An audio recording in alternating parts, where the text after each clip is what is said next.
Hello student, जैसे chemistry classes में आज आपका फिर से स्वागत है। तो स्टूडेंट्स, आप लोग कैसे हो? तो कल हमने क्या पढ़ा था? पीरियोडिक टेबल के बारे में। पीरियोडिक टेबल क्या है, पीरियोडिक टेबल को कैसे अरेंज किया गया था, और पीरियोडिक टेबल में जितने भी एटम्स हैं उनका एटॉमिक नंबर हम कैसे डिटरमाइन करते हैं, और एटम को कैसे कैसे क्लासीफाई किया गया है। ठीक है स्टूडेंट्स, आज हम देखेंगे पीरियोडिक टेबल में जो एटम्स हैं उनका एटॉमिक साइज कैसे चेंजेस होगा, या फिर उनकी आयोनाइजेशन एनर्जी या फिर उसका इलेक्ट्रॉन अफिनिटी में चेंजेस कैसे होगा। तो ये जो टॉपिक है, अभी क्या कर रहे हैं हम लोग, केमिस्ट्री का जो बेसिक टॉपिक है जिसको हम लोग पहले जानना है, उन सब टॉपिक को हम लोग पहले पढ़ रहे हैं।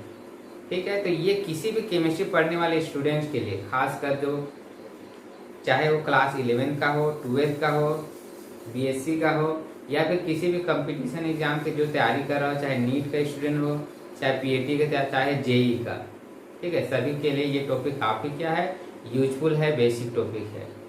तो मैं ये कहना चाहूँगा कि आप लोग मेरे इस चैनल पे जुड़े रहने के लिए मेरे चैनल को सब्सक्राइब करें। और मैं ये भी बोलना चाहूँगा कि आप लोग अगर किसी भी टॉपिक को पढ़ना चाहते हैं या किसी टॉपिक के बारे में जानना चाहते हैं, या आप चाहते हैं कि मैं उस टॉपिक को पहले पढ़ाऊँ, तो आप मेरे कमेंट सेक्शन में जाए, उस टॉपिक का नाम जरूर लिखिए, ताकि मैं अपने नेक्स्ट लेक्चर में आप लोगों को उस टॉपिक को पढ़ा सकूं। ठीक है, तो चलिए हम अपना टॉपिक स्टार्ट करते हैं। आज देखते हैं कि आयनिक रेडियस या फिर एटॉमिक साइज में कैसे चेंजेस होता है। तो हम देखते हैं पी ब्लॉक को देखते हैं। पी ब्लॉक में जैसे हम कल क्या पढ़े थे, पी ब्लॉक कहाँ से शुरू होता है, 13 to 18। ठीक है, जैसे ये क्या होगा, बोरोन, एल्यूमिनियम, गैलियम, इंडियम और हेलियम। 14 में क्या आता है, carbon, silicon, germanium, tin and lead. 15 में क्या आता है, nitrogen, phosphorus, arsenic, antimony and bismuth. 16 में क्या आता है, ऑक्सीजन, सल्फर, सेलेनियम एंड 17 में क्या आता है, chlorine, chlorine, bromine, iodine and astatic, neon, argon, krypton, xenon and radon. तो अब देखते हैं हम एटॉमिक साइज। किसी भी एटम का साइज कैसे हम डिटरमाइन करेंगे कि इस एटम का साइज दूसरे एटम के साइज से क्या है, ज़्यादा है या फिर कम है। जैसे किसी भी कंपटीशन है, जैसे नीट का एग्जाम हो गया, चाहे पीएटी का एग्जाम हो गया, क्या हो गया, वो सब एग्जाम में क्या किया जाता है, पूछा जाता है। जैसे हमको दे देगा ऑप्शन में कोई 4 आइटम दे देगा, पूछेगा कि इनको इंक्रीजिंग ऑर्डर में या फिर डिक्रीजिंग ऑर्डर में क्या कीजिए, अरेंज कीजिए। ठीक है, तो देखो ये तो सबको पता है कि जो पीरियोडिक टेबल में, ठीक है, ये जो लेफ्ट टू राइट जाए, हम इधर से इधर जाए, ठीक है, 13 to 18 की ओर जाए। ठीक है, 13 to 18 की ओर जाए तो जो एटॉमिक साइज है तो क्या होता है, डिक्रीज होता है, कम होते जाता है।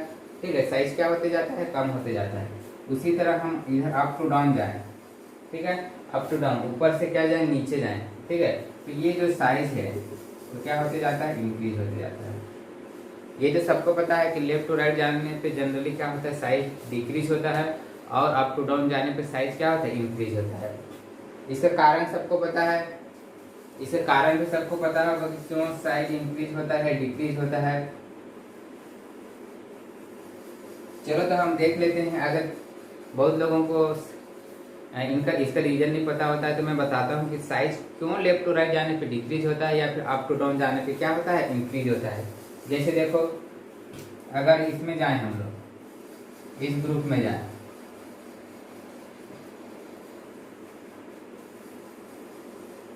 ठीक है, इस ग्रुप में जाएं,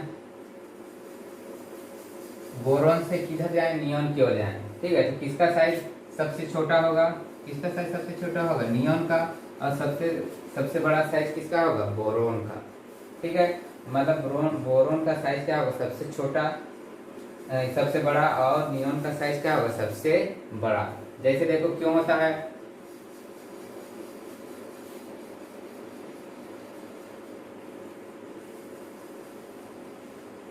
देखो एटॉमिक नंबर कितना होता है इसका, 5, 6, 7, 8, 9 एंड 10।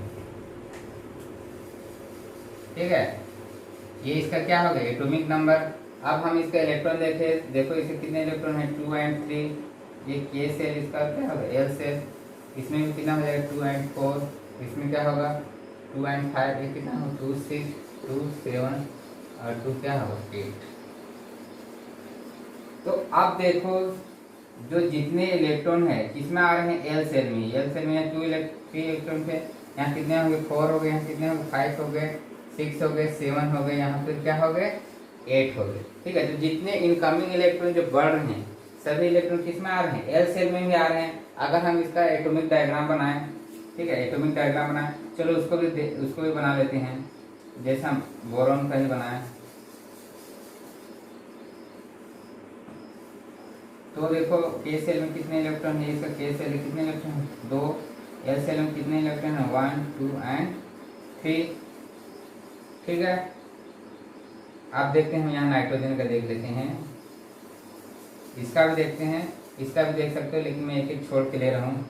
अगर हम नाइट्रोजन में जाएं तो इसके भी के सेल में कितने इलेक्ट्रॉन हैं और एल सेल में कितने इलेक्ट्रॉन हैं 5 1 2 3 4 5।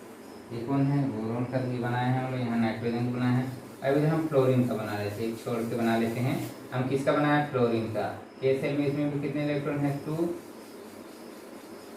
और एल सेल में कितने इलेक्ट्रॉन 7 1 2 3 4 5 6 एंड कितना हो गया 7। ठीक है, तो ये क्या हो गया 7 फ्लोरीन।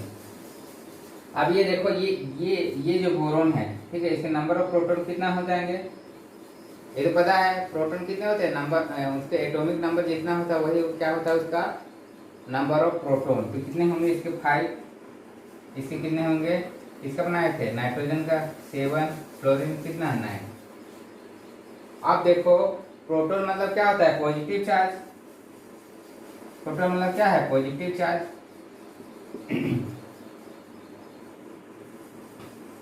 और इलेक्ट्रॉन क्या है नेगेटिव चार्ज। अब देखो ये जो प्रोटॉन है ये क्या करेगा अपने आउटर सेल में जो इलेक्ट्रॉन है उसको क्या करेगा अपनी ओर क्या करेगा अट्रैक्ट करेगा। ठीक है, अपनी ओर क्या करेगा अट्रैक्ट करेगा। ठीक है, तो आप बताओ कौन ज्यादा खींचेगा, कौन ज्यादा खींचेगा। देखो ये फ्लोरीन वाले केस में देखो यहाँ जो प्रोटॉन है या पॉजिटिव चार्ज कितने हैं 9 है। ठीक है, और जो इलेक्ट्रॉन खींच रहा है इलेक्ट्रॉन का डिस्टेंस तीनों में क्या है सेम है। देखो ये भी एल सेल में ही इलेक्ट्रॉन, ये भी एल सेल में ही इलेक्ट्रॉन है, डिस्टेंस तो तीनों के लिए क्या है सेम है। लेकिन जो न्यूक्लियस है या सेंटर में जो प्रोटॉन है या फिर पॉजिटिव चार्ज क्या है वो क्या हो रहा है बढ़ रहा है। तो कौन सबसे ज्यादा खींचेगा, अपनी ओर अट्रैक्ट कौन करेगा फ्लोरीन वाला। ठीक है, तो अपनी ओर ज्यादा अट्रैक्ट करेगा तो क्या करेगा जाहिर सी बात है अपनी ओर खींचेगा तो साइज क्या होगा कम हो जाएगा। जैसे एग्जांपल देखो ये हम लोग देख लेते हैं न्यूक्लियस। ठीक है, ये न्यूक्लियस और ये इलेक्ट्रॉन है। ठीक है, सभी केस में देख रहे हैं हम लोग कि जो इलेक्ट्रॉन का डिस्टेंस क्या है सब में क्या है सेम है। ठीक है, लेकिन ये जो न्यूक्लियस है या सेंटर है इसमें क्या हो रहा है जो पॉजिटिव चार्ज, जैसे हम इसको मान लिया जाए हम लोग इसको एक मैग्नेट मान लेते हैं, चुंबक मान लेते हैं। ठीक है, ये कोई पिन है इसको क्या कर रहा है खींच रहा है। ठीक है, तो ये क्या करेगा मैग्नेट इसको क्या करेगा अपनी ओर खींचेगा। ठीक है, अब बताओ अगर डिस्टेंस पिन का सेम है लेकिन अगर मैं मैग्नेट का साइज बढ़ाते जाऊं, ठीक है चुंबक का क्या करूं साइज बढ़ाते जाऊं, तो अगर ये चुंबक बड़ा होगा तो क्या करेगा इसको ज्यादा खींचेगा। छोटे वाले चुंबक के कंपेयर में ज्यादा खींचेगा कि नहीं, ज्यादा खींचेगा। तो ये चुंबक अगर बड़ा होगा तो ये इसको क्या करके ज्यादा खींचेगा, तो इनको ज्यादा खींचेगा क्योंकि डिस्टेंस सबका सेम है। बस यहाँ पे बस क्या हो रहा है चेंज हो रहा है, चुंबक का साइज छोटा या बड़ा होते जा रहा है। जैसे जैसे बड़ा होगा तो ये ज्यादा खींचेगा। अब ज्यादा खींचेगा, देखो पहले साइज यहाँ था। ठीक है, अब अगर इसको ये ज्यादा खींचेगा तो देखो अब साइज क्या हो गया कम हो गया, यहाँ से यहाँ तक बस साइज है। ठीक है, तो जो जितना ज्यादा खींचेगा साइज क्या होगा उतना ही कम। अगर कम खींचा तो साइज देखो इतनी बड़ा, लेकिन अगर ज्यादा खींचा तो साइज क्या हो गया कम हो गया। तो देखो फ्लोरीन वाले केस में क्या हो रहा है यहाँ पे प्लस चार्ज बढ़ रहा है, मतलब चुंबक का साइज क्या हो रहा है ज्यादा बड़ा है तो ये क्या करेगा ज्यादा खींचेगा। लेकिन इधर क्या हो रहा है प्रोटॉन क्या है कम है तो क्या करेगा उतना ज्यादा नहीं खींचेगा। इसीलिए देखो जनरली इसे लेफ्ट टू राइट जाने पर साइज क्या होते जाता है कम होते जाता है। इसीलिए इधर से इधर गए नियॉन का साइज क्या होगा सबसे छोटा। तो ये डायग्राम से समझ गए ना, ये डायग्राम समझ आना क्यों लेफ्ट टू राइट जाने पे जनरली क्या होता है, साइज क्या होता है, डिक्रीज होता है। क्लियर है। अब देखो इसी में कि हमने देखा कि लेफ्ट टू राइट जाने पे साइज क्यों डिक्रीज है, और मैंने क्या बोला था कि अप टू डाउन जाने पे जनरली एटम का साइज क्या होता है, इंक्रीज होता है। अब उसका भी रीजन देखो क्यों साइज इंक्रीज होता है। हम किसी भी ग्रुप का देख लें, जैसे कार्बन ग्रुप का देख लें, क्या था, carbon, silicon, germanium, tin and lead. तो हम इसी को देख लेते हैं, कार्बन का ये क्या था 6, ये कितना था 14, सिलिकॉन का। तो चलो इसी का देखते हैं, इधर से इधर हम लोग जाएंगे लेफ्ट टू राइट, तो साइज क्या हो रहा है, इंक्रीज, मतलब लेड का साइज क्या होगा, सबसे बड़ा, और कार्बन का साइज क्या होगा, सबसे छोटा। देखो अभी इसको भी हम लोग एटॉमिक डायग्राम से ही समझ लेते हैं। जैसे कार्बन एटॉमिक नंबर कितना होता है 6, ठीक है। सिलिकॉन का एटॉमिक नंबर कितना होता है 14, इसको क्या लिखेंगे हम लोग 2 और 4 यहाँ लिखे थे। और सिलिकॉन का देखो 2, 8 एंड कितना लिखेंगे हम लोग 4। अब देखो इलेक्ट्रॉन यहाँ K से L से और यहाँ KLM, ये इसका डिफरेंस है। अब देखो इलेक्ट्रॉन क्या हो गया, नेक्स्ट सेल में चले गया, ठीक है। ये एल सेल में नहीं आ रहा है, कहाँ चल जा रहा है, नेक्स्ट सेल में, मतलब नंबर ऑफ सेल बढ़ रहा है। नंबर ऑफ सेल बढ़ रहा है मतलब क्या हो रहा है, इलेक्ट्रॉन से डिस्टेंस क्या हो रहा है, बढ़ रहा है। जैसे देखो इसका एटॉमिक डायग्राम भी बना देता हूँ। जैसे ये कार्बन का हो गया एटॉमिक डायग्राम, और एक किसका हो गया, सिलिकॉन का, ठीक है। इस कार्बन 2 हो गया, और ये कितना 4, 1 2 3 एंड 4। सिलिकॉन का 1 2 1 2 3 4 5 6 7 8, इधर कितना 1 2 3 एंड 4, ठीक है। कार्बन एटॉमिक नंबर कितना है, 6, इसका कितना है 14, ठीक है। आप देखो न्यूक्लियस से डिस्टेंस क्या होगा, इलेक्ट्रॉन की क्या होगी, बढ़ गई। अब कोई बच्चे यहाँ ये भी सोच रहे होंगे या कंफ्यूज हो रहे होंगे कि यहाँ नंबर ऑफ प्रोटॉन तो ज्यादा है, तो ये ज्यादा खींचेगा, ठीक है। लेकिन अभी सोचो, ये सोचो जैसे अभी मैं कंपेयर किया था, ठीक है। ये जो न्यूक्लियस लिए थे हम लोग मैग्नेट के रूप में, और एक कोई पिन ले लिए, ठीक है। आप देखो ये इसका पिन का डिस्टेंस इतना ही है, ठीक है। तो मैग्नेट क्या करेगा, इसको खींच रहा है क्योंकि डिस्टेंस इसकी क्या कम है। लेकिन अब पिन को क्या डिस्टेंस क्या होगा, बढ़ गया, ठीक है। पिन का डिस्टेंस क्या होगा, बढ़ गया। अब मैग्नेट का साइज को हम थोड़ा बढ़ा दें, ठीक है, फिर भी वो उतना ज्यादा नहीं खींच पाएगा। क्यों, क्योंकि पिन का डिस्टेंस तो क्या हो गया, बढ़ गया है। तुम खुद ही सोचो, अगर तुम किसी चुंबक को और किसी पिन को खींचते हो, पिन को किसी चुंबक के थ्रू खींचते हो, ठीक है, तो अगर पिन को बहुत दूर कर दोगे तो भले तुम मैग्नेट कितना ही बड़ा ले लो, लेकिन उतने अच्छे से नहीं खींचेगा जितना वो पास वाले पिन को खींचेगा, ठीक है। तो यही सेम कारण ये हो रहा है कि यहाँ पे प्रोटॉन तो बढ़ रहा है, लेकिन जो इलेक्ट्रॉन का डिस्टेंस है या दूरी है वो क्या हो रहा है, बढ़ जा रहा है, ठीक। इसमें देखो पास है, इसलिए अच्छे से खींचेगा, लेकिन इसमें क्या हो रहा है, डिस्टेंस क्या हो रहा है, बढ़ रहा है, ठीक है। डिस्टेंस बढ़ जा रहा है, इसलिए जो न्यूक्लियस है या जो पॉजिटिव चार्ज प्रोटॉन है वो इलेक्ट्रॉन को उतने अच्छे से अट्रैक्ट नहीं कर पाता, अपनी ओर खींच नहीं पाता, जिससे वो क्या होता है, दूर ही रहता है। इसलिए उनका साइज क्या होता है, बड़ा ही रहता है, वो फैला ही रहता है। अगर खींचता तो क्या होता है, कॉन्ट्रैक्ट हो जाता, कॉन्ट्रैक्ट हो जाता तो उनका साइज क्या हो जाता, कम हो जाता। लेकिन वो क्या हो जाता है, अट्रैक्शन नहीं मिलने के कारण क्या होता है, दूर ही रहता है, जिसकी वजह से उसका साइज क्या होता है, लार्ज ही रहता है, बड़ा ही रहता है, ठीक है। इसीलिए क्या होता है, जनरली अप टू डाउन जाने पे साइज क्या इंक्रीज हो जाता है। अगले नंबर में जाएंगे तो और एक क्या हो जाएगा, और एक सेल बढ़ते जाएगा, मतलब न्यूक्लियस से डिस्टेंस लगातार क्या होगा, बढ़ते जाएगी, जिससे एटॉमिक साइज भी क्या होगा, बढ़ते जाएगी। तो रीजन समझ में आ गया क्यों लेफ्ट टू राइट जाने पे किसी भी एटम का साइज क्या होता है, डिक्रीज होते जाता है, और अप टू डाउन जाने पे क्यों किसी भी एटम का साइज जनरली क्या होते जाता है, इंक्रीज होते जाता है। तो ये चीज सबको पता रहना चाहिए कि क्यों होता है और कैसे होता है। क्लियर है ना।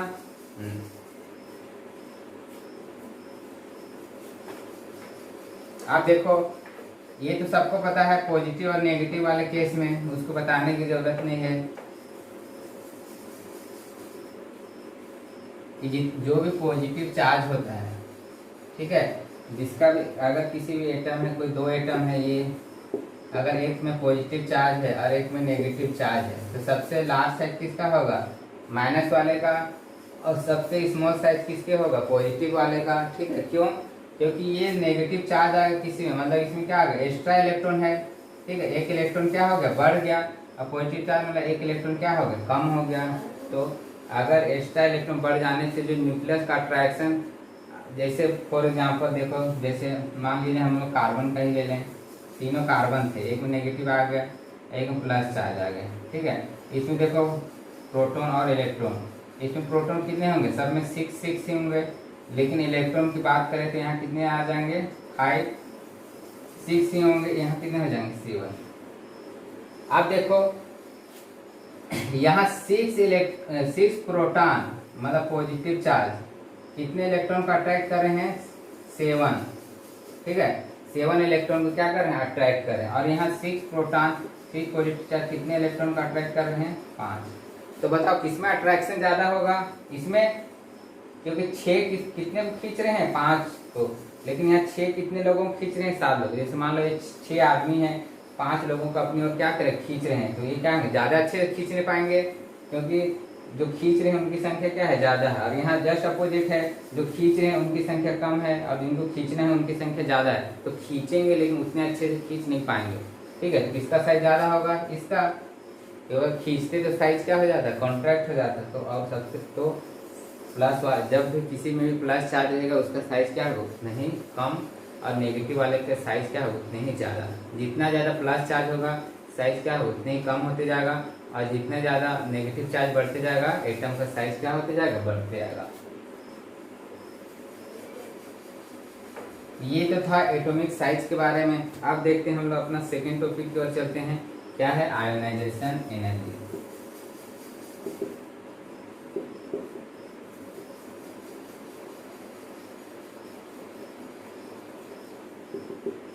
Ionisation energy.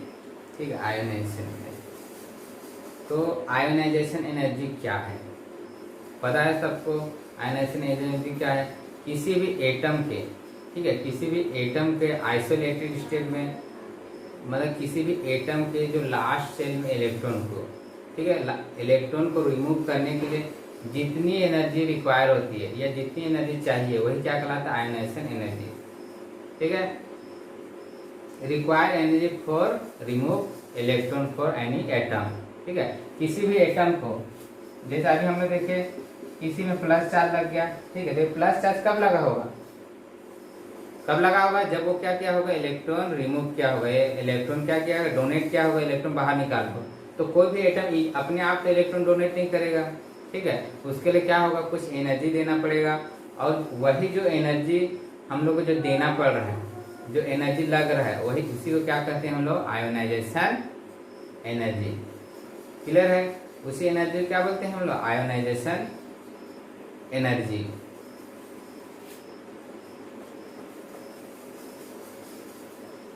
जैसे देखो सबसे अच्छा एग्जाम्पल, जैसे हम सोडियम, ठीक है, सोडियम क्या करेगा, एक इलेक्ट्रॉन निकालेगा।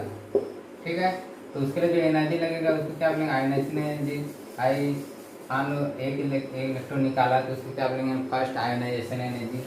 अब ये जो सोडियम प्लस है ये क्या चाहेगा कि ये चाहेगा और एक इलेक्ट्रॉन निकालें, तो उसको क्या बोलेंगे हम लोग, सेकेंड आयोनाइजेशन एनर्जी। इसी तरह वो क्या करेगा, अगला और इलेक्ट्रॉन निकालना चाहेगा,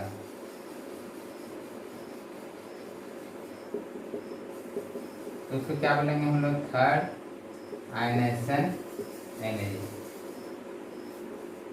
ठीक है, तो ये क्या होगा, first ionisation energy, second ionisation energy, third ionisation. अब बताओ इसमें तीनों में किस आयोनाइजेशन एनर्जी की वैल्यू सबसे ज्यादा होगी, किसकी होगी, थर्ड आयोनाइजेशन एनर्जी की, उसके बाद सेकेंड आयोनाइजेशन एनर्जी की, उसके बाद फर्स्ट आयोनाइजेशन एनर्जी।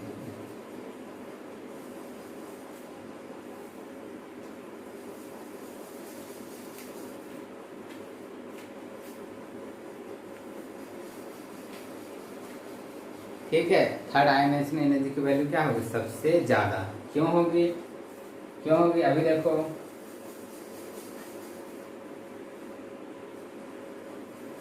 ठीक है, यहाँ देखो, यहाँ अब इलेक्ट्रॉन कितने हो गए, अभी हम लोग देखे थे प्रोटॉन और इलेक्ट्रॉन, प्रोटॉन और इलेक्ट्रॉन, प्रोटॉन और इलेक्ट्रॉन।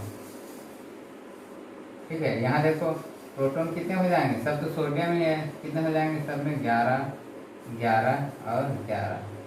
ठीक है, लेकिन इलेक्ट्रॉन कहाँ कितने होंगे, यहाँ 10, या 2 इलेक्ट्रॉन निकल के कितने हो जाएंगे, देखो यहाँ अच्छे से दिखाता हूँ।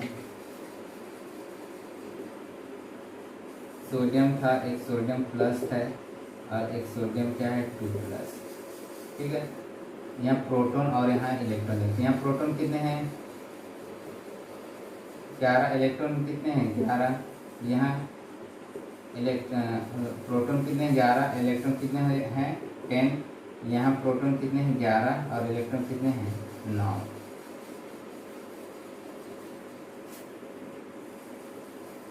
ठीक है, आप बताओ किस केस में इलेक्ट्रॉन इजीली निकलेगा। ठीक है, किस में अट्रैक्शन ज़्यादा लग रहा है, किस केस में इलेक्ट्रॉन इजीली। तो अभी हमने देखे थे, देखो यहाँ 11 प्रोटॉन कितने इलेक्ट्रॉन खींच रहे हैं 11, यहाँ 11 प्रोटॉन कितने इलेक्ट्रॉन खींच रहे हैं 10, और यहाँ 11 प्रोटॉन कितने इलेक्ट्रॉन खींच रहे हैं 9। मतलब यहाँ खींचने वालों की संख्या ज़्यादा है, जिसको खींचना है उसकी कंपेयर। ठीक है, तो इसमें अट्रैक्शन ज़्यादा लग रहा है इसमें, क्योंकि ये 11 पॉजिटिव चार्ज 9 नेगेटिव चार्ज को खींच रहे हैं। ठीक है, तो इसमें अट्रैक्शन ज़्यादा लगेगा। आप बताओ, इसमें अट्रैक्शन ज़्यादा लग रहा है। ठीक है, तो अगर हमको इसको तोड़ना है, ठीक है, अगर इसको तोड़ना है तो हमको एनर्जी भी क्या करनी पड़ेगी, ज़्यादा देनी पड़ेगी। अट्रैक्शन ज़्यादा है, ठीक है, ये ज़्यादा खींच रहे हैं, मतलब ये 9 लोगों को क्या कर रहे हैं अपनी ओर खींच रहे हैं, और हम चाहते हैं कि 9 लोगों को अपनी ओर हटाना, अपनी ओर लेना, या इनको क्या करना चाहते हैं, हम खींचना चाहते हैं। ठीक है, तो क्या करना पड़ेगा हमको, अगर इनको खींचना है तो हम लोग क्या करना पड़ेगा, ज़्यादा दम लगाना पड़ेगा, ज़्यादा एनर्जी देना पड़ेगा। तो यहाँ क्या करना पड़ेगा, हमको ज़्यादा एनर्जी देना पड़ेगा, इसलिए जो थर्ड आयनाइजेशन एनर्जी की वैल्यू क्या है, ज़्यादा है। अब यहाँ देखो, जैसे 11 प्रोटॉन 11 इलेक्ट्रॉन खींच रहे हैं, तो अट्रैक्शन तो होगा, लेकिन इसकी कंपेयर में क्या होगा, कम होगा, क्योंकि यहाँ देखो खींचने वालों की संख्या तो दोनों बराबर है, लेकिन जिसको खींचना है वो यहाँ 11 है और यहाँ कितना है 9 है, तो इसमें ज़्यादा है। ठीक है, तो अट्रैक्शन तो है, लेकिन उतना ज़्यादा अट्रैक्शन नहीं है। अगर हम चाहते हैं कि इस 11 में से किसी को अपनी ओर खींचना चाहते हैं, ठीक है, तो क्या करेंगे, हम आसानी से क्या कर सकते हैं, या थोड़ा दम लगाएंगे तो क्या कर सकते हैं हम लोग को, मतलब एनर्जी लगाना पड़ रहा है, लेकिन इसकी कंपेयर में क्या करना पड़ेगा, कम लगाना पड़ेगा। और इसमें लगा रहे हैं, लेकिन इसमें 11 लोग 9 लोगों को खींच रहे हैं, तो एनर्जी क्या होगी, ज़्यादा होगी। ठीक है, तो हमको एनर्जी ज़्यादा लगाना पड़ेगा, क्योंकि इसका अट्रैक्शन क्या है, ज़्यादा है। अब देखो, जैसे तुम ये समझो, अगर कोई चुंबक ये है, ठीक है, और ये कोई पिन है, ठीक है, इसको अपनी ओर खींच के रखा है। ठीक है, मतलब यहाँ अट्रैक्शन ज़्यादा खींचा है, अट्रैक्शन ज़्यादा है, तो तुम अगर पिन को मैग्नेट से अलग करना चाहोगे, तुमको एनर्जी ज़्यादा लगाना पड़ेगा कि नहीं, तुमको ज़्यादा खींचना पड़ेगा। ठीक है, लेकिन अगर ये मैग्नेट इसको उतने अच्छे से नहीं खींचा है, ठीक है, उतने अच्छे से नहीं खींचा, तो ये तुम पिन को हटाना चाहते हो तो क्या होगा, हटा सकते हो, उतनी एनर्जी नहीं लगाना पड़ेगा जितना अगर वो स्ट्रांगली, अगर वो मैग्नेट के साथ अगर अटैच था, उसको ज़्यादा खींच के रखा था, तब तुमको क्या करना पड़ेगा, ज़्यादा एनर्जी लगाना पड़ेगा। ठीक है, तो आयनाइजेशन एनर्जी कैसे चेंज होती है समझ आया। अगर अट्रैक्शन ज़्यादा है तो अट्रैक्शन को तोड़ने के लिए तुमको एनर्जी ज़्यादा लगाना पड़ेगा, और एनर्जी ज़्यादा लगाना पड़ेगा तो क्या होगा, आयनाइजेशन एनर्जी क्या हो जाएगी, बढ़ जाएगी। ठीक है, जैसे देखो कोई एग्जांपल देखो, जैसे कई 2 लोगों के बीच में दोस्ती बहुत अच्छी है, ठीक है, 2 लोगों के बीच बहुत अच्छी दोस्ती है, बहुत ज़्यादा अट्रैक्शन है, मतलब 2 लोगों के बहुत ज़्यादा मान लो बहुत बेस्ट फ्रेंड हैं, तो एक दूसरे से बहुत ज़्यादा क्या है, अट्रैक्ट हैं, मतलब दोनों का बॉन्डिंग क्या है, बहुत अच्छा है। अब हम चाहते हैं कि दोनों की दोस्ती टूट जाए। ठीक है, तो क्या करना पड़ेगा, हमको ज़्यादा एनर्जी लगाना पड़ेगा, ज़्यादा एनर्जी के सेंस हमको प्लानिंग करना पड़ेगा कि कैसे हम इनके दोस्ती तोड़ सकते हैं, कैसे एक दूसरे से उनको अलग कर सकते हैं, मतलब एक दूसरे से कैसे हम एक दूसरे को उनको क्या कर सकते हैं, अलग कर सकते हैं। तो कहीं ना कहीं हम लोग को ज़्यादा प्लानिंग करना पड़ रहा है। लेकिन अगर कोई दो लोग ऐसे दोस्त हैं, मतलब ऐसे नॉर्मली फ्रेंड हैं, ठीक है, उतने अच्छे दोस्त नहीं हैं, तो अगर हम चाहते हैं कि दोनों को तोड़ना, उनके भी उतना अच्छा अट्रैक्शन नहीं है, अगर हम चाहते हैं कि दोनों को एक दूसरे से अलग करना, तो क्या करेंगे, हम आसानी से कुछ ही बोल देंगे कि ये तुम्हारे बारे में ये सब ये वो बोल रहा था, कुछ ही बोल के क्या करते हैं एक दूसरे से उन दोनों को क्या कर सकते हैं, अलग कर सकते हैं। ठीक है, समझ गए ना बोलने का सेंस है। अगर जितना अट्रैक्शन होगा तो अगर हमको वहाँ उसको अलग करना है, वहाँ से जैसे इलेक्ट्रॉन निकालना है तो हमको एनर्जी ज़्यादा लगाना पड़ेगा। लेकिन अगर अट्रैक्शन है ही, मान लीजिए बहुत दूर दूर एक दूसरे के, अगर ये इलेक्ट्रॉन है तो इसको हम लोग निकालना है तो आसानी से ही क्या हो जाएगा, वो निकल जाएगा। ठीक है, समझ गए ना। अब देखो हम देखते हैं कि जो एटम है या जो ग्रुप है उसमें आयनिक रेडियस बोलता हूँ आयोनाइजेशन एनर्जी कैसे चेंज होती है। ठीक है, अभी देखो जैसे बोरॉन, एल्यूमिनियम, गैलियम, इंडियम और क्या था, tellurium, carbon, silicon, germanium, tin, lead, nitrogen, phosphorus, arsenic, antimony and bismuth, oxygen, sulphur, selenium, tellurium and polonium, chlorine, chlorine, bromine, iodine and astatine. ठीक है, आप देखो जैसे अभी हम लोग पढ़े थे कि लेफ्ट टू राइट जाने पे साइज क्या था, क्या होते जाता था, डिक्रीज। ठीक है, लेफ्ट टू राइट जाने पे साइज क्या होते जाता था, डिक्रीज। क्यों होता था, क्योंकि लेफ्ट टू राइट जाने पे जो इलेक्ट्रॉन थे वो क्या होते थे, उसी सेल में आ रहे थे, न्यूक्लियस से डिस्टेंस क्या होती सेम होती थी, लेकिन न्यूक्लियस में नंबर ऑफ प्रोटॉन क्या होते बढ़ते जाते थे, जिससे न्यूक्लियस का अट्रैक्शन इलेक्ट्रॉनों पे क्या बढ़ जाता था। ठीक है, अट्रैक्शन बढ़ जाने की वजह से वो क्या हो जाते हैं कि न्यूक्लियस की ओर कॉन्ट्रैक्ट हो जाते थे और उनका साइज क्या हो जाता है, कम हो जाता है। ठीक, अब तुम बताओ कि लेफ्ट टू राइट जाने पर आयनिक रेडियस बढ़ेगा कि घटेगा, इंक्रीज होगा या डिक्रीज होगा, बताओ क्या होगा, इंक्रीज होगा। ठीक है, क्योंकि लेफ्ट टू राइट जाने पर न्यूक्लियस का अट्रैक्शन इलेक्ट्रॉनों पे क्या हो रहा है, बढ़ रहा है। ठीक है, अब न्यूक्लियस का अट्रैक्शन बढ़ रहा है इलेक्ट्रॉन पे। ठीक है, जैसे मान लो ये न्यूक्लियस है, ये न्यूक्लियस है और ये इलेक्ट्रॉन है, न्यूक्लियस का अट्रैक्शन ज़्यादा है, ज़्यादा अपनी ओर क्या करके खींच के रखा है। अब हम चाहते हैं कि इस इलेक्ट्रॉन को इस न्यूक्लियस से बाहर निकालना। ठीक है, तो देखो ये न्यूक्लियस का अट्रैक्शन इलेक्ट्रॉन बहुत ज़्यादा अपनी ओर खींच के रखा है, तो अगर हमको इसको बाहर निकालना है तो अगर हम लोग क्या करना पड़ेगा, ज़्यादा एनर्जी लगाना पड़ेगा इस इलेक्ट्रॉन को निकालने के लिए। तो आयनेशन एनर्जी मतलब क्या होगी, ज़्यादा। लेकिन अगर अट्रैक्शन नहीं रहता, इजीली जुड़ा है, ठीक है, तो क्या होगा, हम इसको थोड़ी सी एनर्जी देंगे या इधर खींचेंगे तो क्या होगा, ये इलेक्ट्रॉन आसानी से निकल जाएगा। ठीक है, तो लेफ्ट टू राइट जाने पे जो आयनाइजेशन एनर्जी इंक्रीज क्यों होता है, समझ आया ना, क्योंकि न्यूक्लियस का अट्रैक्शन इलेक्ट्रॉन पे बढ़ रहा है। तो अगर हम चाहते हैं कि इस इलेक्ट्रॉन को न्यूक्लियस से दूर करना, हटाना, तो हमको एनर्जी ज़्यादा लगाना पड़ेगा, खींचना पड़ेगा, तभी वो इलेक्ट्रॉन क्या कर सकता है, बाहर निकल सकता है। उसी तरह अगर हम अप टू डाउन जाएं तो क्या देखे थे हम लोग की जो साइज होता है वो क्या होते जाता है, इंक्रीज होते जाता है। ठीक है, उसका कारण क्या था, क्योंकि जो इनकमिंग इलेक्ट्रॉन है वो नेक्स्ट सेल में चले जा रहे थे, नंबर ऑफ सेल क्या होते जाते था, बढ़ते जाते थे। मतलब न्यूक्लियस से इलेक्ट्रॉन का डिस्टेंस क्या हो जाता है, बढ़ते जाता था, तो न्यूक्लियस उन इलेक्ट्रॉनों को अपनी ओर खींच नहीं सकता था। ठीक है, तो बताओ आयनाइजेशन एनर्जी में क्या चेंजेस होगा, क्या होगा, कम होगा। क्योंकि अभी मैं बोला साइज क्यों बढ़ता है अप टू डाउन जाने पे, क्योंकि न्यूक्लियस से इलेक्ट्रॉन की डिस्टेंस क्या हो रहा है, बढ़ रही है। अब देखो न्यूक्लियस इलेक्ट्रॉन अपनी ओर खींच ही नहीं रहा है, कोई किसी तरह का अट्रैक्शन है ही नहीं, अट्रैक्शन है तो भी क्या है, बहुत कम। तो इस इलेक्ट्रॉन को अगर हम इस न्यूक्लियस से दूर करना चाहें क्या होगा, आसानी से क्या होगा, टूट जाएगा या आसानी से क्या होगा, बाहर निकल जाएगा। एनर्जी हमको थोड़ा सा देना पड़ेगा, क्या होगा, वो आसानी से क्या हो जाएगा, निकल जाएगा। ठीक है, इसीलिए जनरली अप टू डाउन जाने पर आयनाइजेशन एनर्जी क्या होती जाती है, कम होती जाती है। ठीक है, क्योंकि हम लोग को न्यूक्लियस से इलेक्ट्रॉन को बाहर निकालने के लिए या इलेक्ट्रॉन बाहर निकालने के लिए हम उतना ज़्यादा एनर्जी लगाना नहीं पड़ता। ठीक है, तो क्या होगा, वो आसानी से क्या हो जाता है, बाहर निकल सकता है। ठीक है, तो समझ में आया क्यों up to down left to right जाने पे आयनाइजेशन एनर्जी इंक्रीज होती है या अप टू डाउन जाने पे क्यों आयनाइजेशन एनर्जी डिक्रीज होती है। अब यहीं पे देखे थे हम लोग जैसे पॉजिटिव चार्ज और नेगेटिव चार्ज वाले केस में, जैसे कार्बन वाला ही देखे थे। अब देखो हम कार्बन का देखते हैं, कार्बन, नाइट्रोजन, कार्बन का ही देखते हैं प्लस और ये नेगेटिव। तो अभी बताओ किसका आयनाइजेशन सबसे ज़्यादा होगा, C+ वाले का कार्बन, उसके बाद C-, ठीक है। क्यों? तो कभी देखे तो C+ वाले साइड वाले केस में देखे कि इसमें न्यूक्लियस का अट्रैक्शन क्या था, सबसे ज़्यादा। तो अट्रैक्शन ज़्यादा है, तो अगर हम लोग को न्यूक्लियस से अगर इलेक्ट्रॉन को दूर करना है तो क्या करना पड़ेगा, एनर्जी भी क्या करना पड़ेगा, ज़्यादा देना पड़ेगा। इसीलिए C+ वाले की एनर्जी क्या हो, सबसे ज़्यादा, उसका ये, और नेगेटिव वाले का क्या हो, सबसे कम हो। तो ये जो आयोनाइजेशन एनर्जी है, ये क्या होता है, लेफ्ट टू राइट जाने पे क्या होता है, इंक्रीज, और अप टू डाउन जाने पे क्या होता है, डिक्रीज होता है, ठीक है।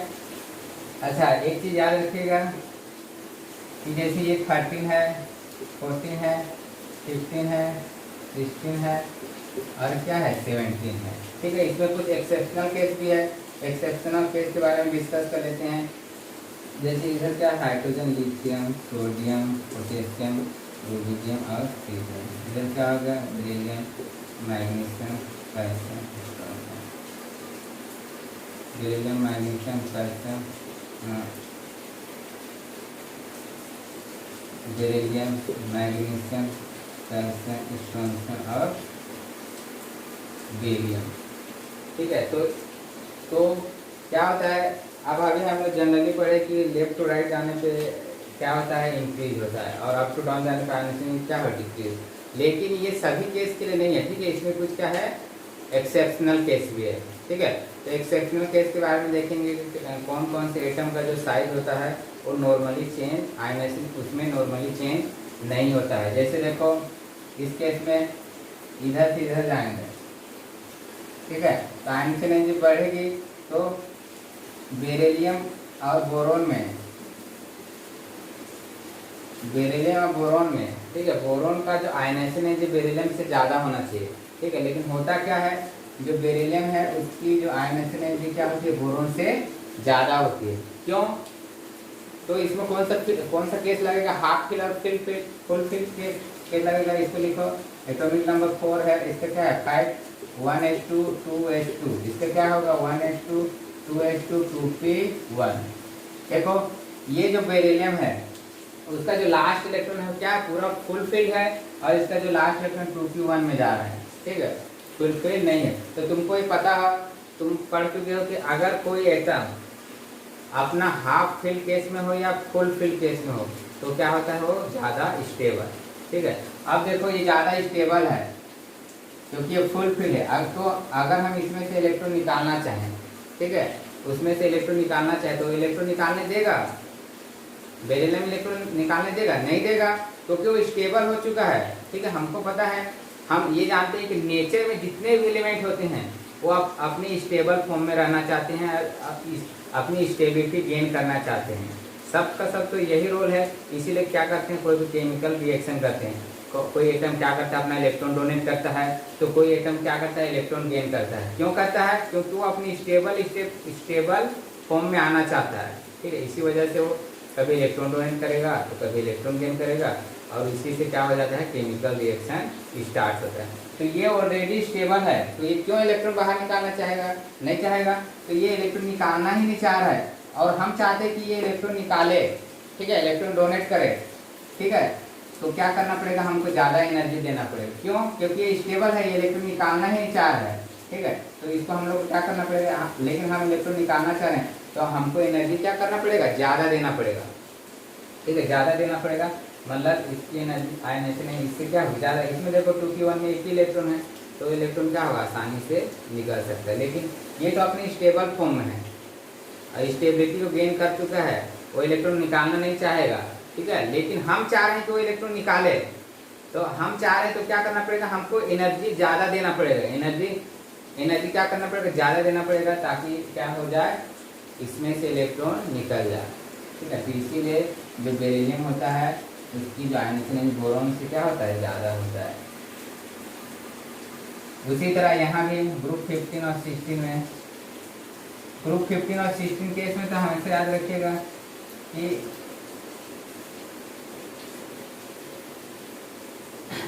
इधर से इधर जाने से जनरली आयनाइजेशन बढ़ती है।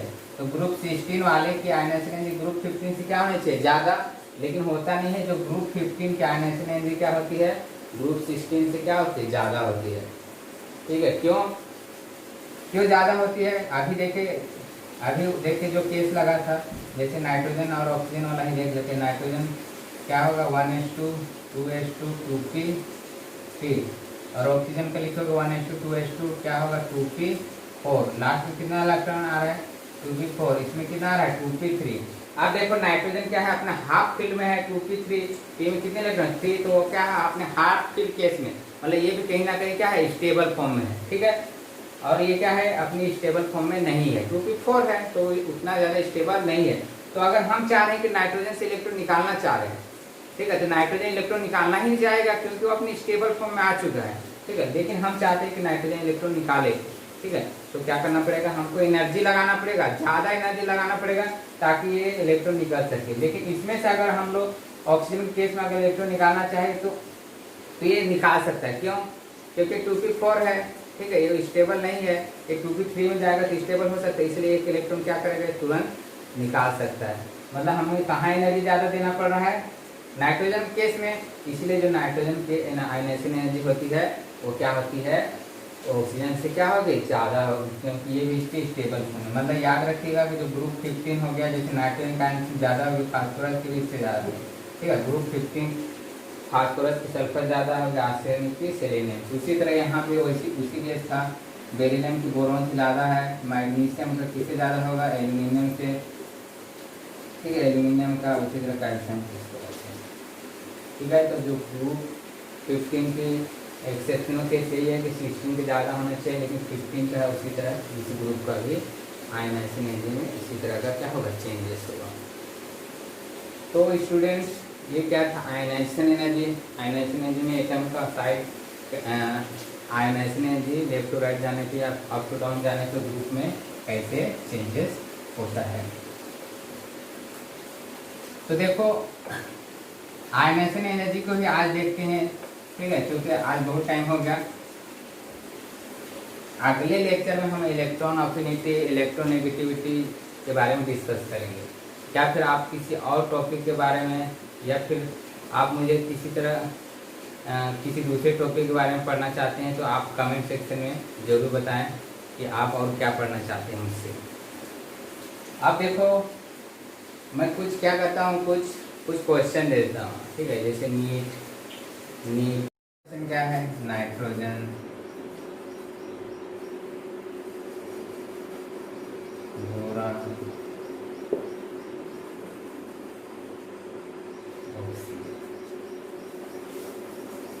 Phosphorus,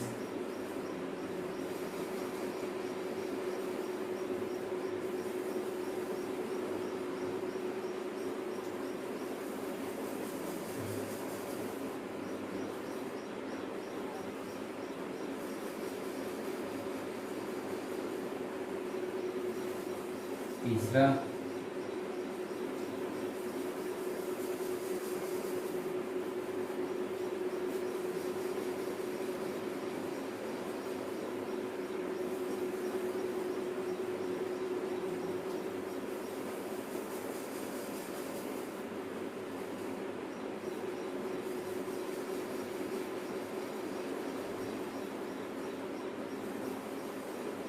carbon plus.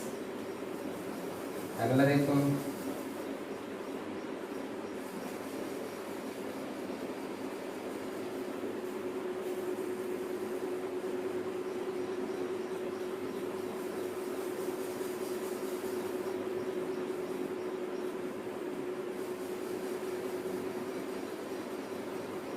ठीक है। तो ये 4 क्वेश्चन है, ये चारों क्वेश्चन का आप आंसर लिखेंगे। Thank you.